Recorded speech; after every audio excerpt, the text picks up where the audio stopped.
अब सवाल ये कि मुल्क में आपने पब्लिक ओपिनियन को तो ये तैयार कर दिया है, तो फिर जब और ये सारा हमने आपने खुद कहा पहले, और ये बात बड़ी अब वाज़ेह है, सारी जो तहकीक है वो शो करती है कि दरअसल एक ही फैमिली होती है, जेनेटिक इनका एक ही होता है, कोई ऊपर, कोई नीचे, कोई आगे, कोई लेफ्ट, कोई राइट। तो बात ये कि हम अपने मुल्क के साथ क्या कर रहे हैं?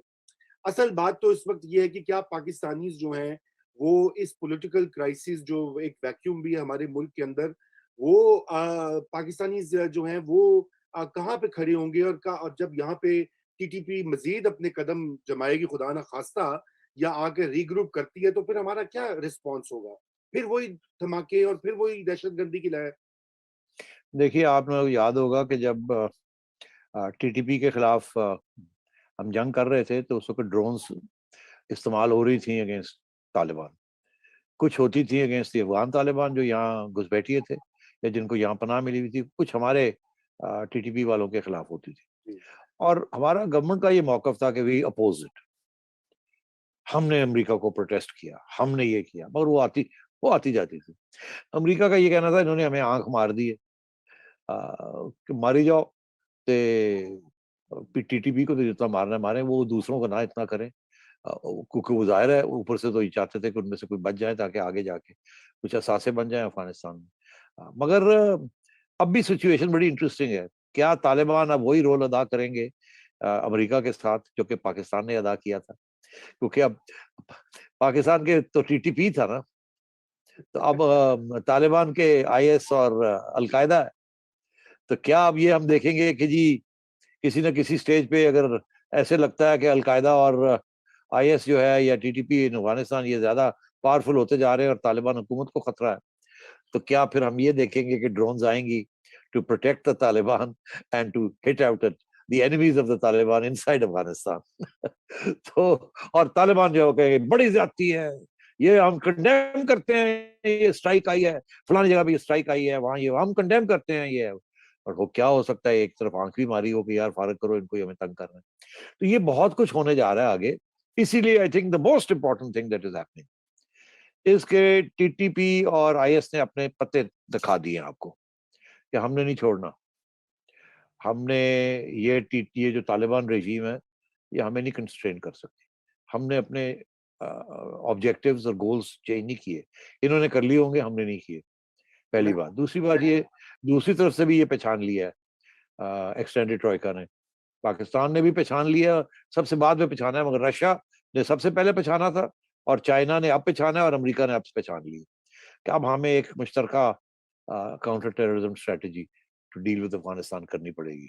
विदाउट डायरेक्ट इंटरवेंशन हमें कुछ करना पड़ेगा, नहीं तो ये अब तालिबान के हाथ से निकल के कहीं और ही ना चला जाए और ही ना गड़बड़ हो जाए। क्योंकि अभी ये रिफ़तुल्लाह औरकज़ई जो हमारे रिपोर्टर हैं, हमारे साथ वाबस्ता हैं, उन्होंने भी अभी एक एक कमेंट किया। उन्होंने कहा कि आज भी एक सरहद पार से हमला हुआ है, और तालिबान जो हैं अफ़गानिस्तान में, वो अभी तैयार नहीं है टीटीपी को कंट्रोल करने के लिए। ये उनका उन्होंने ये कमेंट छोड़ा है आपकी बातें उसने सुन के। उसने ये देखिए कहा है कि उसकी ज़िम्मेदारी टीटीपी ने कबूल किया, उसने ये कहा है। जी, जी। हाँ, वो बात ये है कि तालिबान बिल्कुल किसी स्टेज पे भी ये जंग को छेड़ना नहीं चाहेंगे विद टीटीपी और विद आईएस और विद अल-कायदा।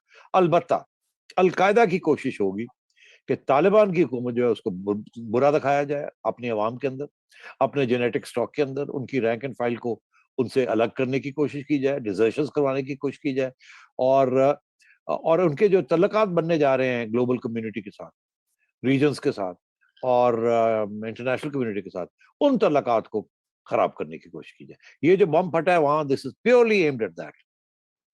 बिल्कुल। सेठी साहब, बात ये है कि हमने पिछले 20 साल देखे हैं, करज़ाई हुकूमत या अशरफ गनी की हुकूमत, उसके साथ एक वक़्त में हमने ये यहाँ तक देखा है कि अफ़गान फ़ोर्सेस के अलावा डेढ़ लाख तक जो दुनिया की जो बड़े मुल्कों की ट्रेन्ड फाइटिंग फ़ोर्स जो है वो वहाँ पर मौजूद थी। उसके बावजूद दहशतगर्दी रुकी नहीं और जो गुरिल्ला वारफेयर थी तालिबान की, वो जारी रही। अब ये जो रैग टैग आर्मी है अफ़गान तालिबान की, जो जिसकी सिर्फ़ तरबियत जो है वो एम्बुश करने की और एक रियासत को अटैक करने की है। अब ये खुद रियासत बनने जा रहे हैं और उन पर अब जो है वो दाइश और अलकायदा जो है वो हमले करेगी। तो गोरिल्ला एक्टिविटीज करना और उनसे बचना, ये तो बिल्कुल ही वो उनको तो वही दवाई मिलने जा रही है जो कि वो दूसरों को देते हैं। मुर्तजा ऐसे है कि शुरू में ये जो ग्रुप्स हैं ये तालिबान को अटैक नहीं करेंगे, ये रीजन्स को अटैक करेंगे। ये सेंट्रल एशिया में गड़बड़ करेंगे, चाइना में गड़बड़ करेंगे, पाकिस्तान में गड़बड़ करेंगे। और हम सारे जाएंगे तालिबान के पास, इनको रोको, इनको मारो। वो कहेंगे हम नहीं कर सकते।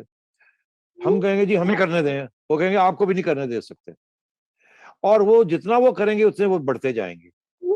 एक स्टेज ऐसी आएगी कि जो तालिबान हुकूमत है वो अंडर इतना प्रेशर आ जाएगी, क्योंकि हम फिर ये कहेंगे ठीक है जी फिर सैंक्शंस लगाएं आपके ऊपर, आप नहीं करते, इनको खत्म नहीं करते, तो फिर ठीक है ये एक बेस एरियाज बन गए। ये वही बात बन जाएगी ना जैसे उसामा बिन लादेन था, उसने भी तो एक्सपोर्ट किया था ना टेरर। उसने मुल्ला उमर की हुकूमत के खिलाफ तो कुछ नहीं किया था। मेरा ये ख्याल है कि शुरू में ये बिल्कुल तालिबान को अटैक नहीं करेंगे, ये करेंगे आप लोगों को, हमें करेंगे, इधर करेंगे, उधर करेंगे, और रिक्रूट्स करने की कोशिश करेंगे।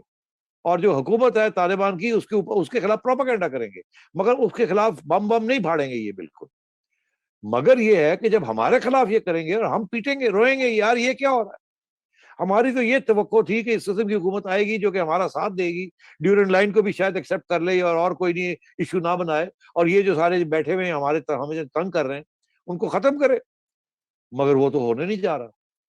तो ये तजाद जो है, ये कॉन्फ्रंटेशन, कॉन्फ्लिक्ट जो है रीजनल एक्टर्स की एंड इंटरनेशनल कम्युनिटी की, ये तालिबान हुकूमत के साथ बनेगी because of what these groups do to you. तो उनकी तो यही कोशिश होगी कि किसी तरीके के साथ तालिबान हुकूमत जो है वो हमारी वजह से कमजोर ना हो, ये इंटरनेशनल कम्युनिटी की वजह से कमजोर हो, ताकि वो फारग हो और फिर हम आए। अगर हमारी वजह से होगी तो फिर हमारे अंदर दरमियान में जंग शुरू हो जाएगी, जिसमें हमें भी नुकसान हो जाएगा।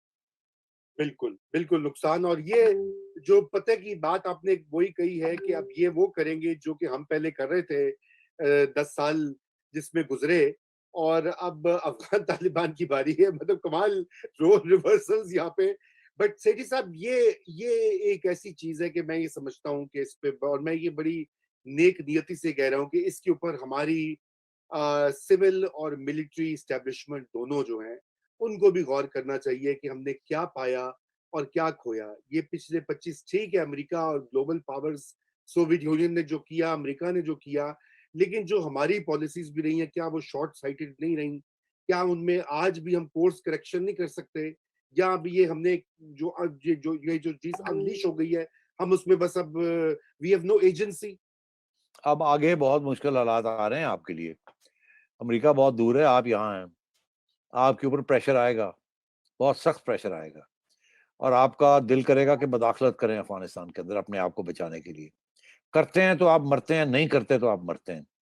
ये बहुत मुश्किल वायर है जिसके ऊपर आपने चलना है, क्योंकि वहां से अटैक्स आएंगी। और यहाँ जो मिलिटेंसी है, जो कि जिसे कहते हैं ना अंग्रेजी में डेमोन्स्ट्रेशन इफेक्ट, तालिबान की कामयाबी हमारे कुछ मिसप्लेस्ड अमीर लोग, एलिट्स वाला बड़े खुश हैं, अमेरिका का ये हो गया वो हो गया। जब यहाँ उस किस्म के जेनेटिक स्टॉक के जो लोग हैं, नाम लेने की जरूरत नहीं है, आप सभी जानते हैं, जी। वो तो बड़े खुश हैं। वो तो अब देखिए उनमें उनमें तो हिम्मत आ गई है कि लो जी वो वहां ये कर सकते हैं, सुपर पावर को डिफीट कर सकते हैं, हमारे लिए कितना मुश्किल है, नो प्रॉब्लम। हम तो हथियार के बगैर ही we can bring the state to its knees. हथियार तो बात की बात है। देखिए आप ना, तो एक लॉन्ग मार्च करके पहुंचे तो देखे यहाँ टांगे खड़कनी शुरू हो जाती हैं। क्या इनमें इतनी हिम्मत है कि आप उनको रोक लेंगे? वो अगर फ्लड आएगा तो आपने देख ही लिया था, पहले एक मौलाना ले गए फ्लड, तो जनाब वो मौलाना थे, वो तो फिर भी डिसिप्लिन लोग थे बेचारे, उन्होंने तो एक गमले को नहीं तोड़ा। मगर यहाँ और भी नहीं, बड़ी फोर्सेस है। सेठी साहब औरों को छोड़ दें, टीएलपी ने लाहौर में जो कुछ किया और फैजाबाद अब में जो नाम कुछ लेने की किया, जरूरत नहीं है, मगर अब ठीक है ना, समझते हैं लोग। टीएलपी की तो बात कर सकते हैं ना, वो तो एक ऑर्गेनाइजेशन है वो। वो तो बैंड है। हाँ, बैंड भी है और उनके नहीं, अच्छा पार्लियामेंट के आप, अंदर मेंबर्स अच्छा भी हैं। चले मैं कहना ये चाहता हूँ कि ये इस्लामाबाद में लाल मस्जिद पर झंडा लहराया। कल हाँ, न्यूयॉर्क टाइम्स की स्टोरी जो है, जो कि हम we love to hate foreign media के जी एंटी पाकिस्तान बातें होती हैं, उसमें सबसे पहले या दूसरे पैराग्राफ में जिक्र है कि तालिबान ने वहां पे कब्जा किया, इस्लामाबाद की मस्जिद, अहम मस्जिद के ऊपर या मदरसे के ऊपर वो झंडा लहराया। अब देखिए तो ना, रजा फिर यही इमेजेस जा रहे हैं ना बाहर। तो अब बात ये है कि ये फिर वक्त आने वाला है, आई यू विद अस और आई यू अगेंस्ट अस। ये मेरा ख्याल है, ये I you with us I you against us Pakistan के ऊपर फिर से आएगा, और मेरा ख्याल है तालिबान को भी ये पैगाम जाएगा, आई यू विद अस और आई यू अगेंस्ट अस। और पहले एक के साथ इतनी कॉम्प्लिकेशंस हो गई, अब सिर्फ एक रियासत ये पैगाम नहीं देगी, अब सारी वो जो ट्रॉयका है ना जिसकी मैंने बात की, एक्सटेंडेड ट्रॉयका, अब वो ये पैगाम जाएगा तालिबान को, और अंदर बैठ के वो पाकिस्तान को भी ये पैगाम जाएगा। फिर आप क्या करेंगे?